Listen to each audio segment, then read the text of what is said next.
Bonjour à toutes et à tous, alors je suis très content de vous retrouver aujourd'hui pour un nouvel opus concernant la transformée de Laplace.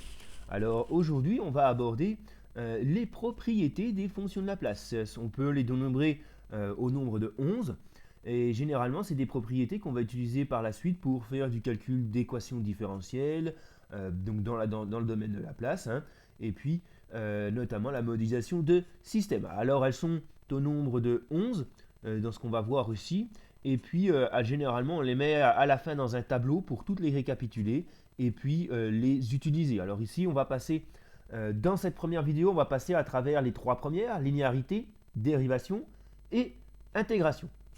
Et donc, à la suite de ces trois premiers points, on fera un exemple sur un circuit RLC pour illustrer ces trois propriétés. Alors, tout d'abord, la linéarité, il est important de considérer le fait qu'on a des fonctions ici, hein, qu'on va considérer donc f1 de t et f2 de t, qui appartiennent au domaine de Laplace. Donc ça, on a vu précédemment qu'une fonction qui appartient au domaine de Laplace, c'est-à-dire qu'on peut calculer sa fonction de Laplace, et donc ça implique que son intégrale entre moins l'infini et plus l'infini existe, entre autres. Donc ça, c'est une des conditions importantes à vérifier au niveau des fonctions. Ensuite, on va dire que A1 et A2 sont constantes. Alors, ça, c'est un petit peu réducteur parce qu'en réalité, on devrait dire plutôt qu'elles sont indépendantes de la variable de temps et de la place, donc c'est-à-dire S. Ici, on va se contenter de dire que c'est simplement constante, étant donné les systèmes que l'on va considérer par la suite. Alors, à ce moment-là, si ces deux conditions sont vérifiées, on peut utiliser le théorème de superposition,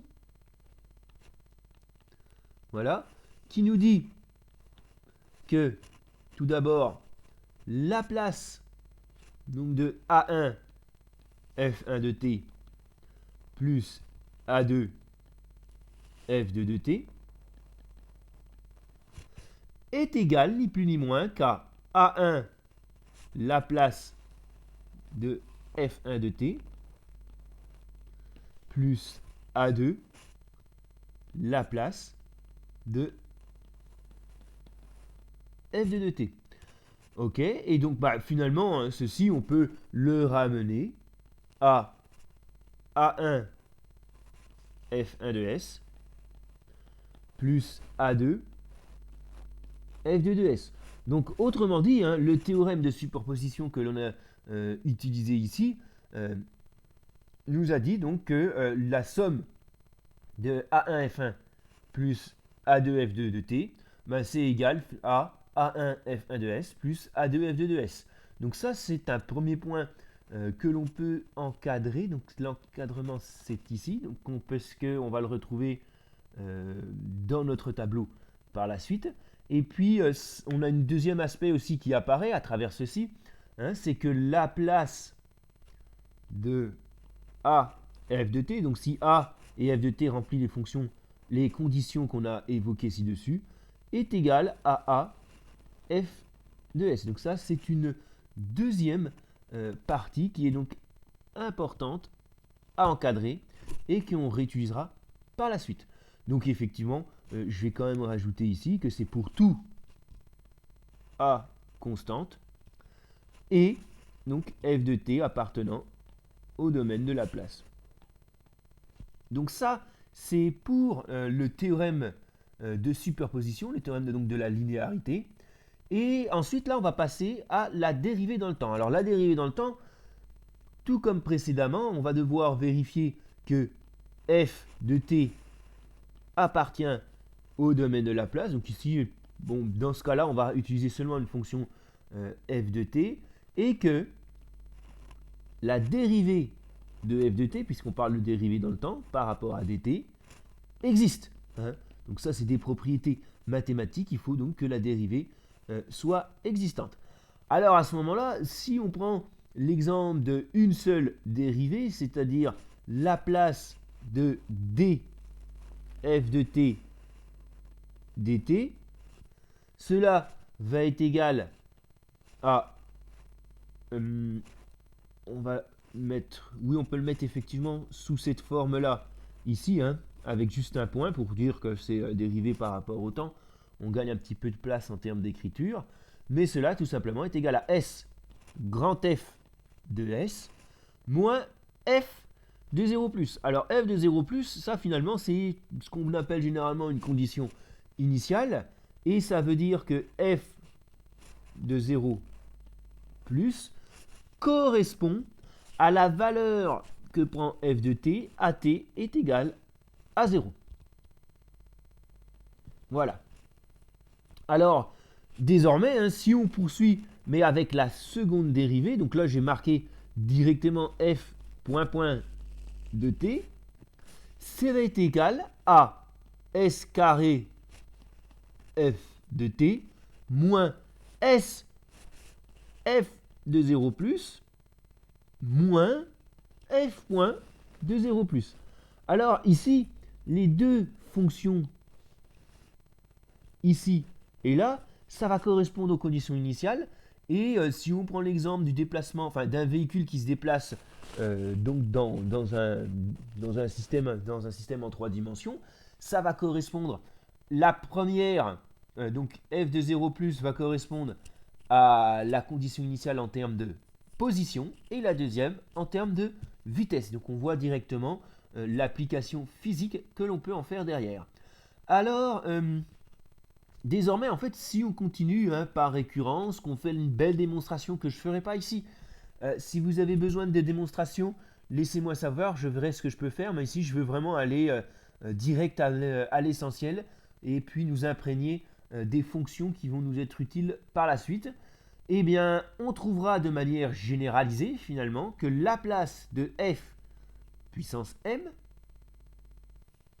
est égale à s puissance m f de s moins la somme de k est égale à 1. Donc là, en fait, c'est toutes les conditions initiales qui sont rassemblées dans cette somme. K puissance moins 1 de 0 plus S puissance M moins K. Donc là, je mets toute la formule généralisée. Après, généralement, dans des systèmes réels, puisque c'est ce qui nous intéresse le plus, généralement, on s'arrête à la deuxième dérivée. Mais donc, voici la formule générale que l'on va retrouver dans notre tableau par la suite. Alors, désormais, on va passer à l'intégration dans le temps, qui est donc la dernière partie qu'on veut voir ici. Alors, tout simplement, ici, on veut que f de t appartienne au domaine de Laplace. C'est la seule condition que l'on a vraiment à se préoccuper à cet endroit-là. Si on dit que la place de l'intégrale de f de t dt, ça va nous donner en fait, donc en termes d'écriture, on va écrire ça f, c'est pas vraiment puissance moins 1, ça se serait un petit peu mal dit, mais on va dire f exposant moins 1 par exemple, ce sera peut-être un petit peu plus explicite, puis éviter les confusions. Ceci nous donnerait donc f de s sur s plus f de f0 plus sur s. Donc on voit qu'il y a des petites similarités avec ce qu'on avait vu par rapport à la dérivée, sauf qu'à la place d'avoir un moins, on a un plus, puis à la place d'avoir un s devant, le f de s, ben, c'est juste une division à la place de la multiplication. Et donc tout simplement, si on fait le calcul de L, f exposant moins 2, donc de t,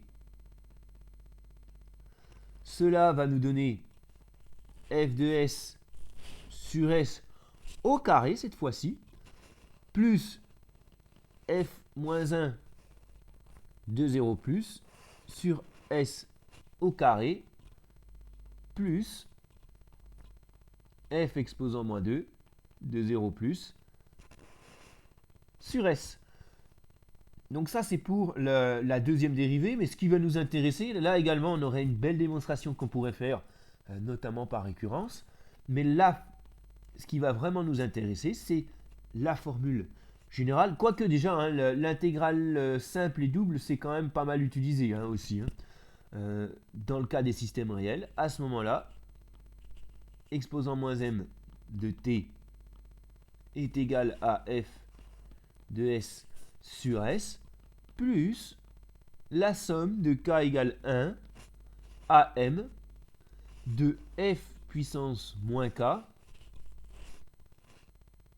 donc de 0 plus, sur s m moins k plus 1.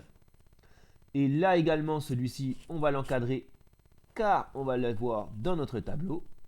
Et voici donc pour les trois premières propriétés qu'on voulait étudier aujourd'hui. Alors désormais, on va passer à un petit exemple qui concerne un circuit RLC. Alors disons que dans cet exemple, on a en entrée une fonction qu'on va appeler E1 de t, qui va avoir une amplitude E1, donc c'est une fonction échelon, dans le temps. On va avoir une résistance qui est égale à 5 ohms, une bobine qui est égale à 1 Henry, donc avec pour condition initiale une valeur de I0 qui est égale à 1. Et puis en sortie, on va représenter la tension E0 de t, qui va nous intéresser. On va vouloir finalement calculer la fonction de transfert entre la sortie E0 de t et E1 de t. On a un compensateur ici C qui est égal, on disait 1/6 de farad, et on va considérer qu'il est chargé à une capacité d'origine qui vaut 2. Et effectivement, il va nous manquer à l'intérieur de ceci le courant I de t qui donc circule à travers la branche de ce circuit. Alors pour la résolution de ceci, on va procéder tout d'abord, on va écrire l'équation différentielle. On va faire une loi d'émail. Donc la loi d'émail, ça nous dit quoi? Ça nous dit que E1 de t est égal à R I de t plus la tension aux bornes de la bobine, ça va être L d I de t sur dt, plus aux bornes du condensateur, ça va être 1 sur C intégrale de I de t dt. Alors on a une autre relation qui nous intéresse ici, c'est E de 0 de t. E de 0 de t, la tension aux bornes du condensateur, ça va être égal à, ni plus ni moins ce qu'on a écrit à la fin, c'est-à-dire 1 sur C intégrale de I de t dt. Et donc ceci, on va le mettre en accolade pour dire que ça va ensemble. Alors là, on a l'impression de retrouver deux fois la même expression, c'est-à-dire ici et ici. Mais on va voir que ça va se séparer un petit peu différemment et on va voir l'utilité par la suite. Alors ici, tout simplement, on a besoin de transformer ça dans le domaine de Laplace. Alors ça donne quoi? Eh bien, E1 de t, on a vu que c'était une fonction échelon avec une amplitude de E1 de t. Donc ça va nous donner E1 sur S est égal à R I de S plus L. Alors L di de t. Donc ça c'est la première dérivée. On va utiliser la première fonction qu'on avait par rapport à la dérivée temporelle, la propriété de dérivée temporelle. Donc ça va... Oups. Ok, on va retrouver nos petits. Voilà, ici c'est revenu. Alors, on a S I de S moins I de 0 plus. Ok. Plus 1 sur C intégrale de I de S sur S plus, alors là je ne sais pas si je vais peut-être avoir assez de place pour l'écrire, mais ça va faire I exposant moins 1 de 0 plus sur S.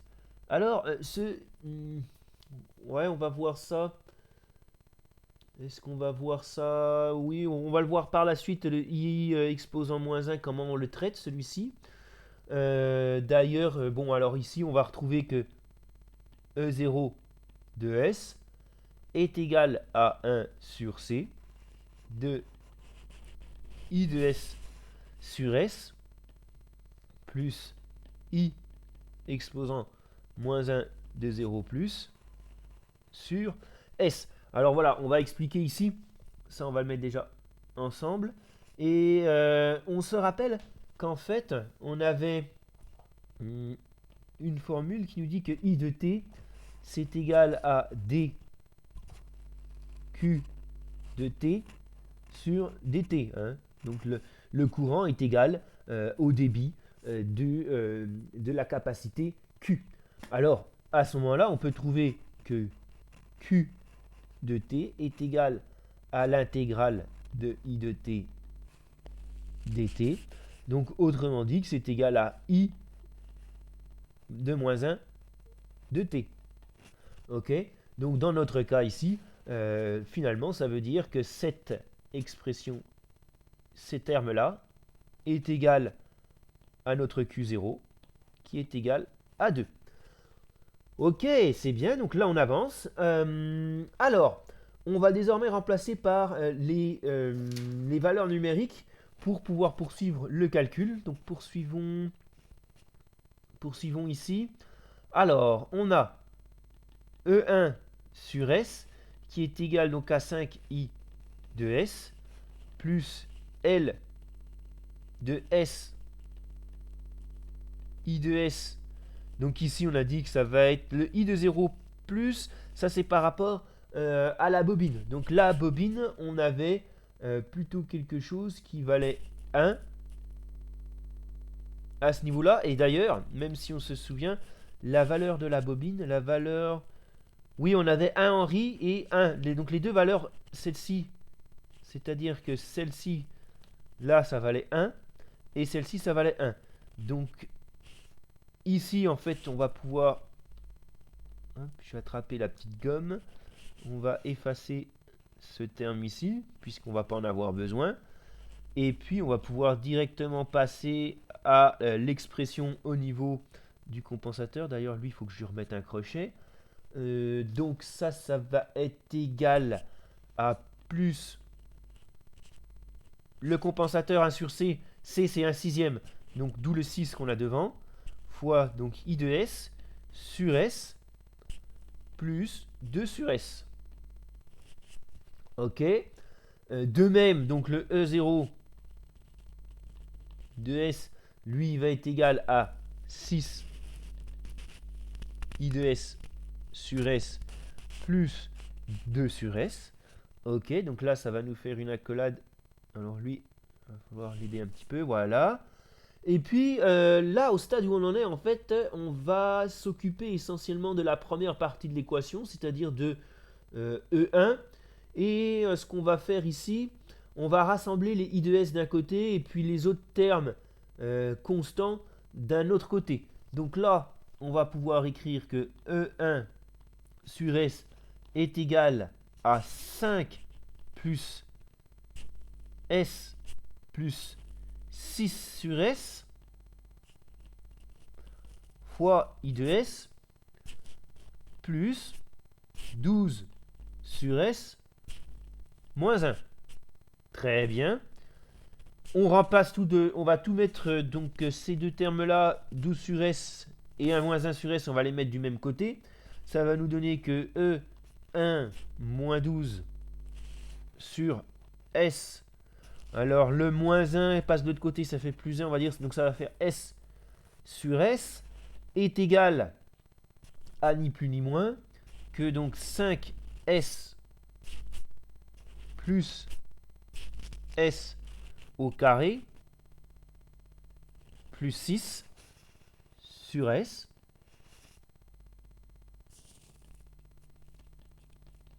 fois I de S.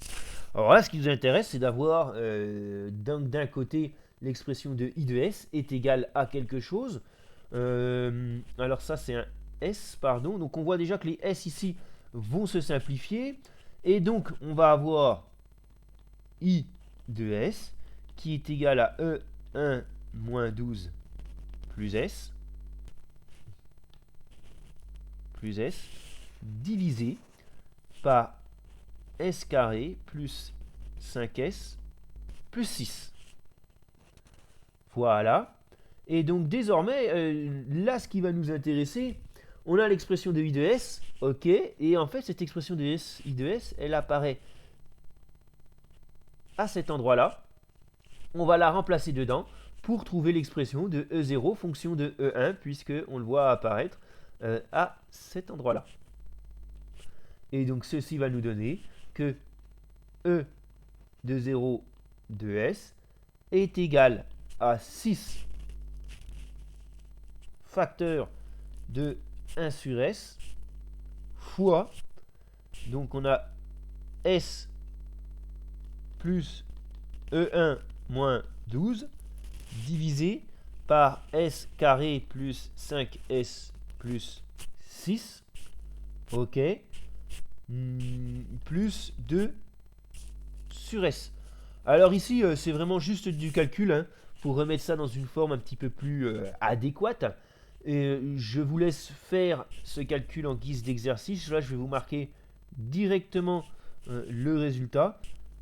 Donc ça fait 2S carré plus 11S plus E1 divisé par S facteur de S plus 2 fois S plus 3.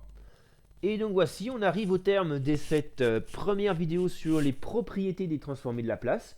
On a vu donc 3 propriétés et puis un exercice. Et donc je vous retrouve pour la prochaine vidéo dans laquelle on verra donc les prochaines propriétés, translation, multiplication exponentielle, multiplication par t, et on verra selon la vitesse à laquelle ça va.